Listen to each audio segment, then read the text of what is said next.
I think Jeff was talking about somebody else, but I thought I was supposed to be here this week. So here I am. It is such a gift to be with you all today. I have admired Second Baptist Liberty for a long time, and the work you do and the kind of church you are. And it's good to see some familiar faces of people that I have known and loved and haven't seen in a long time.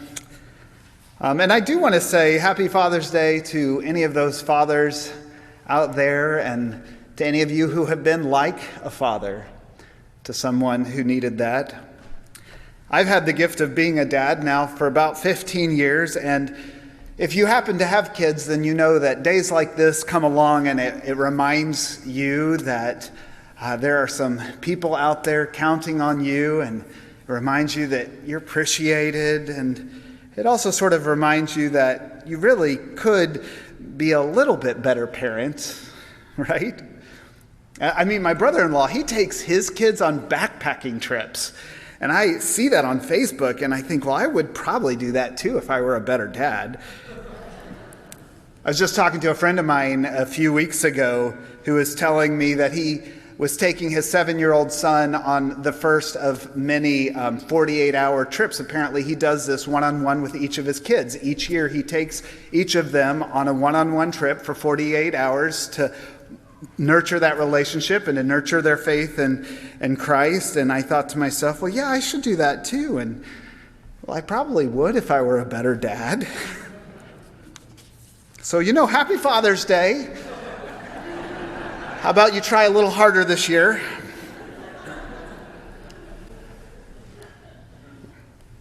Let's also not forget that today is Juneteenth. And as long as we're talking about things we could do better, it's no secret that white Christianity in America needs to do better when it comes to racial justice and reconciliation. Our little stream of Christianity, we have blood on our hands, and there's still poison in the stream of Christianity that we live in. It's not a secret that we still have work to do. And I know this church well enough to know that many of you have tried hard in that work. Like me, we've tried to understand better what we didn't understand before. And we've tried to speak up when we find opportunities. And we've tried to work for change, but if we're really honest with ourselves, shouldn't we be doing a little more? I know we could do more, and I have a hunch that if we were a little bit more like Jesus, we would do more, or at least I think that's true for me. How about you? Should you? Could you? Would you? If you were a little more like Jesus? That's probably not the only thing you'd do different if you were a little bit more like Jesus. Maybe this sermon should actually just be called Confessions of a Christian. So as long as we're on a roll here, how about the poor?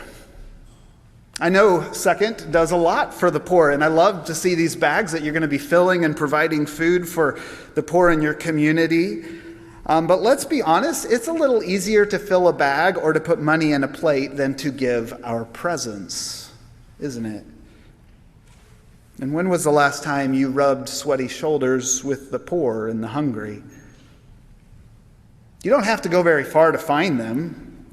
They're right outside our front doors here. I was doing a little reading this week, and I found out that 1 in 6 of every households here in Kansas City live in poverty. 1 in 6 out of every household here in Kansas City. An article in the Kansas City Business Journal actually stated that about 12% in the Kansas City area, 12% of your population, including more than 50,000 children, are considered food insecure. And that was before inflation hit the supermarkets. 50,000 children here in your community. There are some hungry people right here, and we really should be doing more, right? And maybe we would if we were more like Jesus, maybe. We could probably keep going here, but maybe you're getting a little uncomfortable or overwhelmed. Maybe a little resentful that this guy that you don't even really know just lays all this at your feet. Go fix all the problems. I can't help but wonder if maybe that's a little bit how Jesus' disciples felt there in Acts chapter 6. You know, they were trying to put out all these fires in this gathering group of Jesus' followers coming to be known as the church. And they were trying to be faithful to Jesus' way, and they were trying to teach other people about Jesus' way. And from some points of view, they were actually doing a really great job. Things were going pretty well. But not from everybody's point of view. You see, the non-Jewish widows were not getting the same treatment as everyone else. And the disciples really should be doing more, don't you think? I mean, Jesus always had an eye for the outsiders, and these are widows we're talking about. And they are hungry, and they're not getting taken care of. And if the disciples tried harder, they could do more to feed them, and they probably would, too, if they were more like Jesus.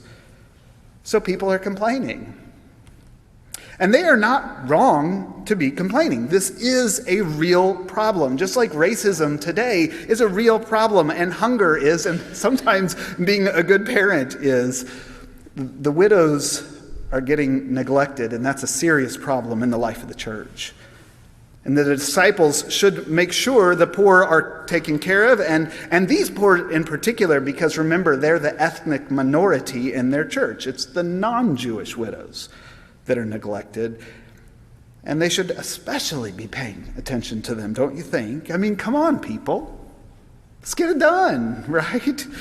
Just make sure that while you're doing that, you are home in time for dinner, and you do take your kids on a backpacking trip every year, and try to be a little bit better spouse so you don't let that romance die, and make sure you're reading your Bible and praying every day. You are doing that, right? And by the way, when was the last time you checked up on your aging parents? Oh, and don't forget to call your senators about that gun bill we're all hoping happens. And disciples, the widows are not getting treated fairly, and you're not doing anything about it. Don't you care? I thought you were supposed to be followers of Jesus. I thought you were supposed to be our pastor. I thought you were a minister. Don't you care? Why aren't you doing more? Yeah, I can't help but think the disciples maybe felt a little overwhelmed and even resentful at times. I can tell you from firsthand experience that when some of those emails float into your pastoral staff's inbox, they kind of have a right to feel a little resentful. So just as a little side note, I can say this because I'm not your pastor. Be careful what expectations and what agendas you place at your pastor's feet. Be careful of what expectations and agendas you place at your church's feet. Be careful. You see, just because something is genuinely important, and it does need to be done, like making sure the widows are not going hungry, it doesn't necessarily make it your pastor's to do. And it doesn't even necessarily make it your congregation's primary thing to do. In fact, just because something is pressing and just because it is important does not necessarily make it even yours to do. Let me say that again, because it's not the kind of thing that we hear in pulpits very often, but it might just be the most important thing that Acts 6 has to say to us this morning. Just because something is genuinely important and does need to happen does not necessarily make them yours to do. But at the same time, you also cannot neglect those things and just turn a blind eye. Both those things are true at the very same time. The disciples, they called together the whole community of disciples and said, things do have to change. The Hellenistic widows have to be treated fairly. We do have to feed them, but this is not ours to do. And in that moment, something starts to change in the room and in the church. It's this kind of change that happens when things begin to shift from confusion towards clarity, from misplaced expectations to right action. In the story, you'll actually notice that the whole spirit of the church shifts in these few verses from complaining about what is not getting done to a spirit of delight in what will be done. Verse 5 says that what they said pleased the whole community. And that shift, that inner shift in the spirit, it was the shift from anxiety to openness, from uncertainty to clarity. It's the kind of shift that happens in the soul of a person or even the soul of a whole community when we begin to move from frustration and blame to shared ownership and clear roles and life-giving boundaries. It's a sign when that happens that the very Spirit of God is actually at work among us.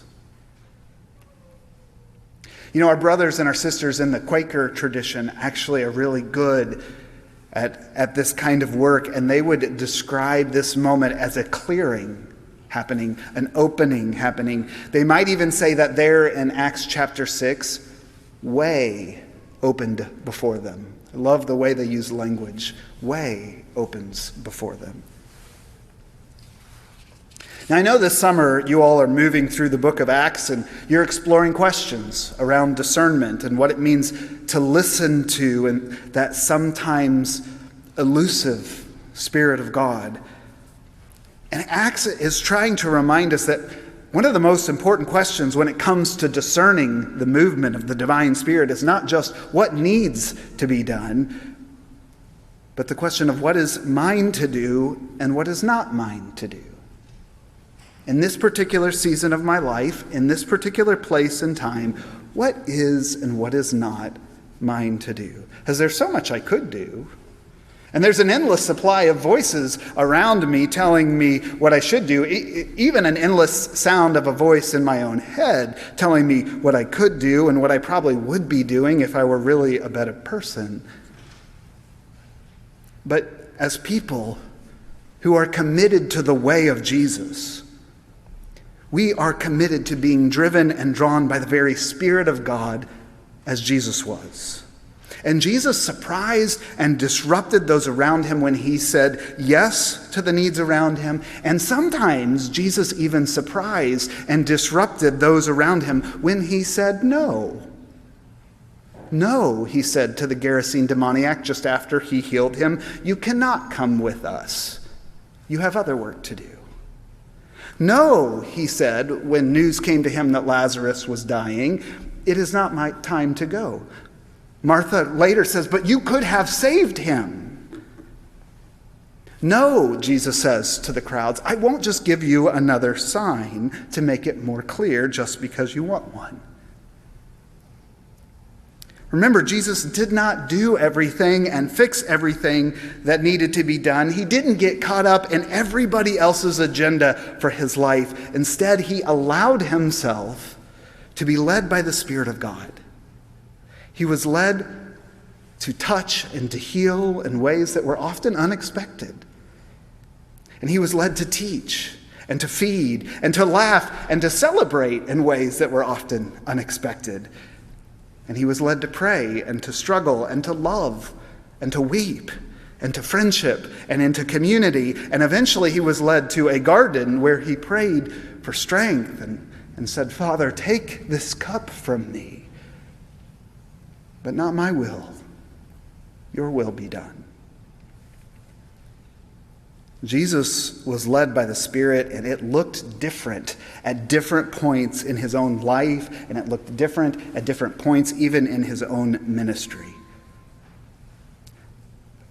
Listening to the Spirit and being led by the Spirit, it means we have to listen for and learn to recognize what is ours to do and what is not ours to do. And there are a lot of spiritual practices that can help us with that. I can't cover them all today, or you would be here forever. But I can tell you our story for Acts. It reminds us of at least a few things that we need to keep in mind. For starters, it does begin by setting some boundaries and getting clear about what is most important right now that we are being called to. You know, for the 12, they were being called to a particular kind of leadership in that moment. And they knew that meant they needed to spend extra time in prayer and study and teaching and reading. They needed to do that in order to fulfill what they were called to do. Knowing who you are and honoring your boundaries is essential. But that's not all. Remember, the 12 all answered the need together as one voice, one group of 12, which I think tells us something about the role of community in learning to listen for the Spirit. We're really bad about that as American Christians. We always think we've got to figure it out on our own, in my own little closet, in my own little life. We're not very good at drawing together and listening in community. But learning to do that is really essential. And you know, even once the 12 gathered together and they came up with their response, they then called the whole community together. And Acts says that they began to share with them what they had discerned, and, quote, it pleased the whole community. Remember, and the community responded together by naming all these names that I can't say, and Jeff did a pretty good job of trying to read off this morning. I should warn you, though, that listening to the Spirit's guidance, learning to recognize what is yours to do and what isn't yours to do, won't always please the whole community around you. Sure, some will understand, but some will not. And some may even be angry and resentful that you're not acting on their agenda for your life. But if you'll gather those around you who are willing to listen with an open heart, with an open body, open mind to your soul and what's stirring there in your heart and body and mind, then chances are you're going to be surprised what you'll hear. And some confusion that you're having in your life will give way to clarity, and joy and delight will start to seep in around you, because together you will have heard something profoundly true and beautiful and good.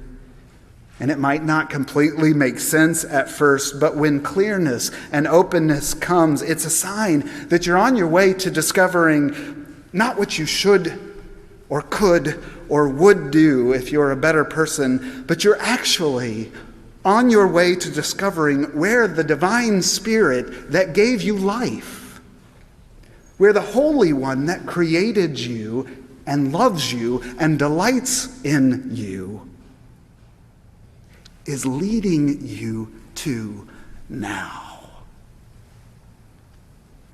Amen.